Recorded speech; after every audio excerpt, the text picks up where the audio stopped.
আচ্ছা, বাংলাদেশে তো আমরা দুজন শীর্ষ নেতার কথা শুনি, তাই না? একজন রাষ্ট্রপতি আর একজন প্রধানমন্ত্রী। কিন্তু আসল ক্ষমতাটা ঠিক কার হাতে? কে হচ্ছেন দেশের প্রতীক আর কে দেশটা চালান? এই প্রশ্নগুলো নিয়ে প্রায়ই আমাদের মধ্যে একটা দ্বিধা তৈরি হয়। চলুন আজ এমনভাবে ব্যাপারটা বুঝে নিই যাতে আর জীবনেও ভুল না হয়। আমরা একদম সহজ ৬টা ধাপে পুরো বিষয়টা পরিষ্কার করে ফেলব। প্রথমে দেখব এই দুই নেতা কারা, তারপর জানব কে রাষ্ট্রের প্রধান আর কে সরকারের প্রধান, আর সবশেষে এমন একটা কৌশল শিখব যেটা দিয়ে সবকিছু সারা জীবনের জন্য মাথায় গেঁথে যাবে। তাহলে আর দেরি কেনা, চলুন শুরু করা যাক। তো আমাদের প্রথম ধাপ হল এক দেশ কিন্তু নেতা দুজন। এখান থেকেই কিন্তু আমাদের আসল প্রশ্নটা শুরু হচ্ছে। এই দুজন মিলে ঠিক কিভাবে একটা দেশ চালান? দেখুন, পুরো ব্যাপারটা বোঝার জন্য শুধু একটা লাইন মনে রাখতে হবে, আর এটাই হলো মূল চাবিকাঠি।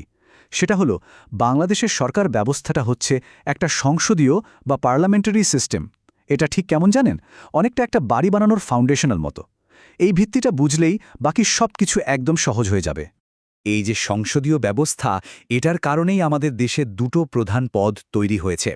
একদিকে আছেন রাষ্ট্রপতি, যাকে আমরা বলি হেড অফ স্টেট, মানে রাষ্ট্রের সাংবিধানিক বা আনুষ্ঠানিক প্রধান, আর অন্যদিকে আছেন প্রধানমন্ত্রী, যাকে বলা হয় হেড অফ গভর্নমেন্ট বা সরকারের বাস্তব নির্বাহী প্রধান। সোজা কথায় একজন হলেন দেশের মুখ বা প্রতীক, আর আরেকজন হলেন দেশের আসল চালক। আচ্ছা চলুন, তাহলে আমাদের গল্পের প্রথম চরিত্র মানে রাষ্ট্রপতির ভূমিকাটা একটু ভালো করে বুঝি। যদি দেশটাকে একটা বড় বাড়ির মতো ভাবেন, তাহলে রাষ্ট্রপতি হলেন সেই বাড়ির সবচেয়ে সম্মানীয় ব্যক্তি, মানে মালিকের মতো।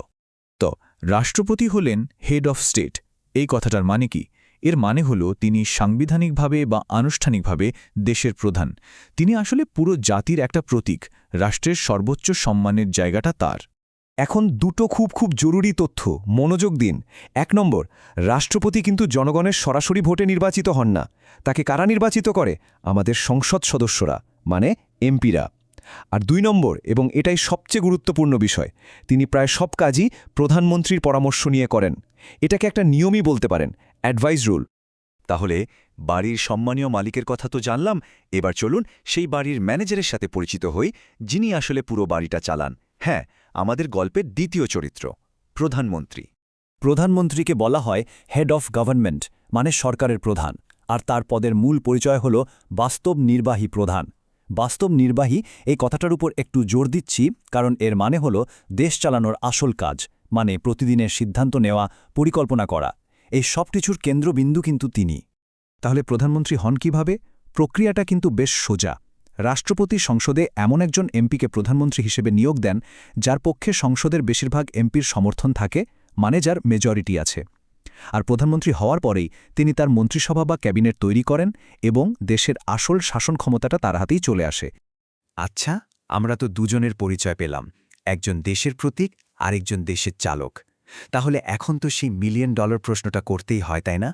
তাহলে বলুন তো, আসল ক্ষমতাটা কার হাতে? রাষ্ট্রপতির নাকি প্রধানমন্ত্রীর? কি মনে হয়? উত্তরটা একদম পরিষ্কার। আসল ক্ষমতা প্রধানমন্ত্রীর হাতে। কেন? কারণ আমাদের সংবিধানেই বলা আছে যে দেশের সমস্ত নির্বাহী ক্ষমতা প্রধানমন্ত্রীর অধীনেই থাকবে, আর তিনিই তো মন্ত্রিসভার প্রধান, যেখান থেকে পুরো দেশটা চলে। এত কিছু মনে রাখতে কষ্ট হচ্ছে? কোনো সমস্যা নেই, শুধু একটা লাইন মাথায় ঢুকিয়ে নিন, ব্যাস।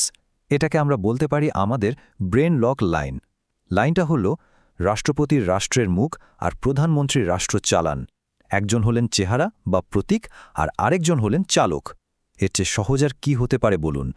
চলুন, যা কিছু শিখলাম সেগুলোকে এবার পাশাপাশি রেখে একটা তুলনা করি। এতে পরীক্ষার জন্য প্রস্তুতি নিতে বা কাউকে বোঝাতে খুব সুবিধা হবে। এই টেবিলটা দেখুন, এক নজরে সব পরিষ্কার। প্রথমত পরিচয়। রাষ্ট্রপতি হলেন হেড অফ স্টেট আর প্রধানমন্ত্রী হলেন হেড অফ গভর্নমেন্ট। নিয়োগের ব্যাপারটা দেখুন, রাষ্ট্রপতি নির্বাচিত হন এমপিদের ভোটে, আর প্রধানমন্ত্রী তাকে নিয়োগ দেন রাষ্ট্রপতি, কিন্তু শর্ত হল তার পক্ষে সংসদের মেজরিটি থাকতে হবে। এবার আসি ক্ষমতার কথায়। রাষ্ট্রপতির ক্ষমতা মূলত আনুষ্ঠানিক, আর প্রধানমন্ত্রীর হাতেই থাকে আসল নির্বাহী ক্ষমতা। দেশটা কিন্তু তিনিই চালান। চলুন এবার একটা কুইজ হয়ে যাক, দেখি আমাদের কেমন মনে আছে। ভাইভা বা পরীক্ষার জন্য কিন্তু দারুণ প্র্যাকটিস হবে। প্রথম প্রশ্ন, রাষ্ট্রপতি কিভাবে নির্বাচিত হন? একদম, তিনি সংসদ সদস্যদের ভোটে নির্বাচিত হন, জনগণের সরাসরি ভোটে কিন্তু না। ওকে, পরের প্রশ্ন, প্রধানমন্ত্রী হন কিভাবে? ঠিক, রাষ্ট্রপতি সংসদের সংখ্যাগরিষ্ঠ এমপির আস্থাভাজন নেতাকে প্রধানমন্ত্রী হিসেবে নিয়োগ দেন।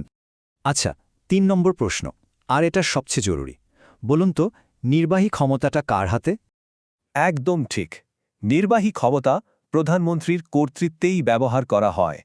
বেশ, আমাদের কুইজের শেষ প্রশ্ন। রাষ্ট্রপতি কি সব সিদ্ধান্ত নিজের ইচ্ছামতো নিতে পারেন? না, পারেন না। মনে আছে তো সেই অ্যাডভাইস রুলের কথা? তিনি সাধারণত প্রধানমন্ত্রীর পরামর্শ মতোই চলেন। দারুণ, সবাই সব পেরেছেন। এবার আমরা আসছি শেষ ধাপে। এখানে আমরা এমন কিছু কৌশল দেখব যাতে আজকের আলোচনাটা আর কোনোদিনও মাথা থেকে বের না হয়। দেখুন, রিভিশন দেওয়ার জন্য এই শব্দগুলো ম্যাজিকের মতো কাজ করবে। এগুলোকে বলতে পারেন ট্রিগার ওয়ার্ড। যেমন রাষ্ট্র শব্দটা শুনলেই মাথায় আসবে রাষ্ট্রপতি, সরকার শুনলেই প্রধানমন্ত্রী, মেজরিটি কার দরকার প্রধানমন্ত্রীর, আর অ্যাডভাইজারি রুল কার জন্য রাষ্ট্রপতির। পরীক্ষার আগে শুধু এই শব্দগুলো দেখলেই পুরোটা মনে পড়ে যাবে। আর সবশেষে আমাদের সেই ফাইনাল ব্রেইন লক বাক্যটা, যেটা দিয়ে পুরো আলোচনাটা শেষ করব। মনে রাখুন, বাংলাদেশের সরকার চালান প্রধানমন্ত্রী, আর রাষ্ট্রপতি হলেন রাষ্ট্রের সাংবিধানিক প্রতীক, যিনি প্রধানমন্ত্রীর পরামর্শে চলেন। ব্যাস, এই একটা লাইন মনে রাখলে আমি নিশ্চিত রাষ্ট্রপতি আর প্রধানমন্ত্রীর ভূমিকা নিয়ে আপনার আর কখনোই কোনো দ্বিধা থাকবে না।